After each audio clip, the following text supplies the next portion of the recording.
એમએસપીના ભાવે ખરીદી, ખેડૂતોને કોણીએ ગોળ ચોંટાડ્યો. ગુજરાતના ખેડૂતો કાગડોળે કમોસમી વરસાદથી પાકને થયેલા નુકસાનના વળતરની રાહ જોતા હતા. અને સત્તાપક્ષે શું કર્યું? કોથળામાંથી બિલાડું કાઢ્યું. શું જાહેરાત કરી કૃષિ મંત્રીએ? બુધવારે પત્રકારો વચ્ચે રહીને એવું કહ્યું કે રાજ્ય સરકાર ₹15,000 કરોડની જણસ ટેકાના ભાવે ખેડૂતો પાસેથી ખરીદશે. આમાં નવું શું હતું? આ તો ખરીદવાનું જ હતું. ખાલી તારીખ જાહેર કરી, 9 તારીખથી ખરીદી શરૂ કરશે. ગુજરાતના ખેડૂતોને ઓક્ટોબર મહિનાના અંતમાં જે કમોસમી વરસાદ પડ્યો એમાં રાજ્ય સરકારના અથવા તો સત્તા પક્ષ કે કૃષિ વિભાગ કે વહીવટી તંત્રના આંકડા પ્રમાણે ઓછામાં ઓછા 50 લાખ હેક્ટર જમીનને સીધી અસર થઈ છે. અને સરકારના SDRFના આ નિયમ પ્રમાણે 30 લાખ હેક્ટર જમીન પર 33% કરતાં વધુ પાકને નુકસાન થયું છે. તો સરકારે શું જાહેરાત કરી કે અમે ટેકાના ભાવે ખરીદી કરશું, વળતરની રાહ જોતા રહો.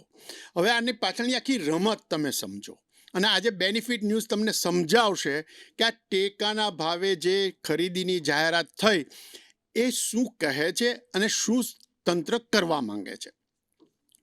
સૌથી પહેલા એમણે કીધું 15,000 કરોડના ખરીદી કરીશું. પછી એમણે કીધું કે ગત વર્ષ કરતાં 25% વધુ મગફળી અમે ખરીદશું. એટલું જ નહીં, એમણે એવું કીધું કે ભાઈ પ્રતિ ખેડૂત 125 મણ જ અમે મગફળી ખરીદશું. આ દરેક મુદ્દા અમે ઝીણવટભર્યા તપાસ્યા અને બેનિફિટ ન્યૂઝ હવે ખેડૂતને સમજાવશે કે તમારા સાથે કયા પ્રકારની છેતરામણી અથવા છલ થઈ રહ્યું છે. નમસ્કાર દર્શક મિત્રો, બેનિફિટ ન્યૂઝના હરેશ ઝાલા ડીકોડ્સમાં આપનું સ્વાગત છે. ગુરુવારે આખા રાજ્યના ખેડૂતો સમાચાર વાંચીને ખુશ થયા હશે કે ભાઈ ટેકાના ભાવે ખરીદી શરૂ થશે. પણ રાજ્યના કૃષિ મંત્રીએ જે જાહેરાત કરી છે એ જાહેરાતના એક એક શબ્દો સમજવા જેવા છે, જેમાંથી સ્પષ્ટ થાય છે કે આમાં ખેડૂતોને લાભ ઓછો અને નુકસાની શક્યતા વધારે છે. જાણે પડવા પર પાટું છે. કમોસમી વરસાદથી થયેલું નુકસાન ઓછું હોય એમ હવે ટેકાના ભાવે ખરીદીના નામે એક વધુ રમત શરૂ થઈ છે. કૃષિ મંત્રીએ જાહેરાત કરી કે અમે ગત વર્ષે જે ટેકાના ભાવે ખરીદી કરી અને તે સમયે જે નિયમો હતા એ નિયમો પ્રમાણે જ મગફળીની ખરીદી કરશું. મતલબ કે ફોતરું સફેદ હોવું જોઈએ, મગફળી ઉપર ક્યાંય પણ માટી લાગેલી ના હોવી જોઈએ, દાણો મોટો હોવો જોઈએ, 35નું ભરણ હોવું જોઈએ. આ નિયમો સામાન્ય દિવસો માટે હતા.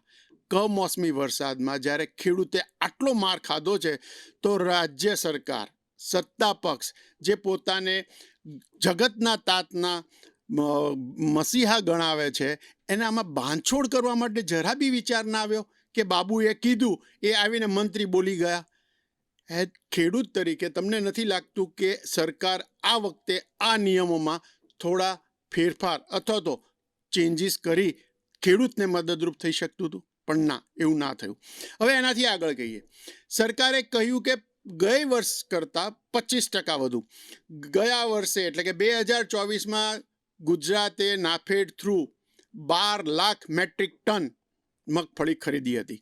હવે એમાં તમે 25%નો ઉમેરો કરો એટલે 15 લાખ મેટ્રિક ટન એમણે ખરીદવી પડે. હવે શું સ્થિતિ છે એ તમને બતાવીએ. 2024માં 3 લાખ ખેડૂતોએ રજીસ્ટ્રેશન કરાવેલું. તેની સામે 2025માં 9,31,000 ખેડૂતોએ રજીસ્ટ્રેશન કરાવ્યું છે ટેકાના ભાવે મગફળી આપવા માટે.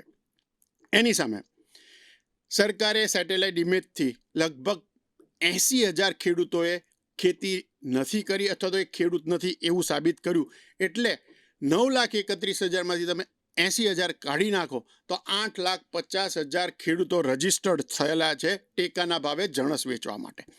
સરકારે કીધું કે 25% વધુ ખરીદશું એટલે તમારે થશે લગભગ 15 લાખ મેટ્રિક ટન. સરકારે કીધું કે પ્રતિ ખેડૂત અમે 125 મણ ખરીદશું, જે પણ છેતરામણી જાહેરાત છે, કારણ કે 2024માં પ્રતિ ખેડૂત એમણે 200 મણ ખરીદી હતી એટલે કે 4 ટન પ્રતિ ખેડૂત ખરીદી હતી. આ વખતે 2.5 ટન ઓછી ખરીદ છે. હવે એમાં પણ તમને વિગતે સમજાવીએ કે શું થઈ રહ્યું છે. સરકારે કહ્યું કે અમે 2.5 ટન લેશું. 9,31,000માંથી આપણે 8,50,000 જ ગણીએ તો લગભગ 18 થી 20 લાખ મેટ્રિક ટન મગફળી વહીવટી તંત્રે નાફેડ થ્રુ ખરીદવી પડે. હવે 2024માં જ્યારે એમણે 12 લાખ મેટ્રિક ટન મગફળી ખરીદી હતી ને ત્યારે એમણે 12 કરોડ બારદાનની જરૂર પડી હતી. એટલું જ નહીં, એ મગફળી સંગ્રહ કરવા માટે વહીવટી તંત્ર પાસે ગોડાઉન ખૂટી પડેલા, મોરબીમાં પતરાના શેડ ઊભા કરી દીધેલા, સૌરાષ્ટ્રમાંથી ખરીદેલી મગફળી દાહોદ અને ગોધરાના ગોડાઉનોમાં સંગ્રહી હતી, જે ફરી પાછી સૌરાષ્ટ્રમાં પીલાવવા માટે આવી. આટલું ઓછું હોય એમ આ વખતે મોટી જાહેરાત કરી નાખી, અમે 25% વધુ ખરીદશું. તો ધારો કે 18 લાખ ખરીદવાની થાય તો લગભગ 20 કરોડ બારદાનની રાજ્ય સરકારને જરૂર પડશે. છે એટલી વ્યવસ્થા?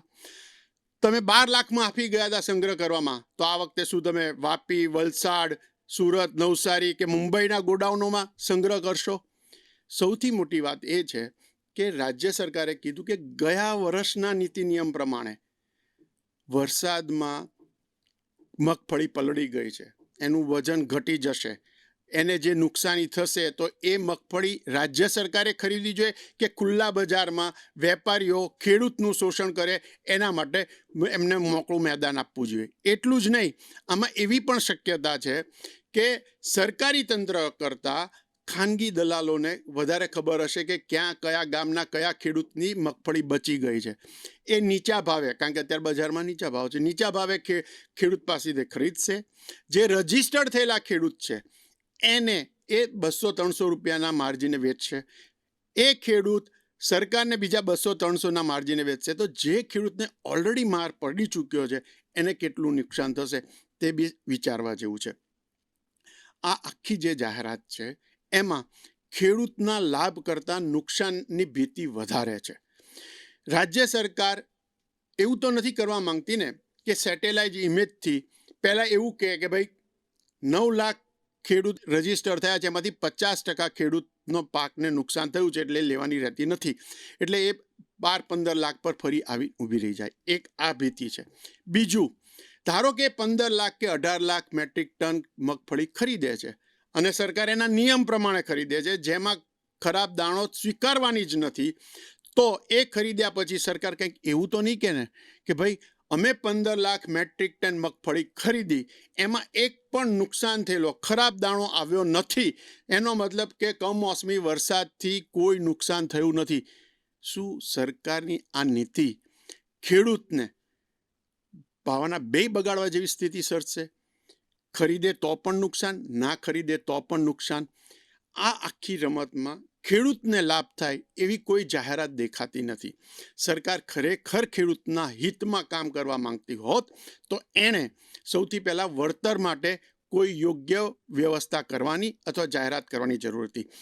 મગફળી ટેકાના ભાવે ખરીદવાની જાહેરાત કરી, તમે ફરી સમય લંબાવ્યો છે, કારણ કે 9 તારીખથી તમે શરૂ કરશો એટલે રજિસ્ટર્ડ થયેલા ખેડૂતનો જ્યારે વારો આવશે ત્યારે પલળેલી મગફળી સુકાય, એનું વજન ઘટે તો નુકસાન કોને છે? કેમ વહીવટી તંત્રના બાબુઓ આ રાજનેતાઓને સમજાવતા નથી કે આમાં ખરેખર ખેડૂતને લાભ છે કે સરકારી તંત્રને?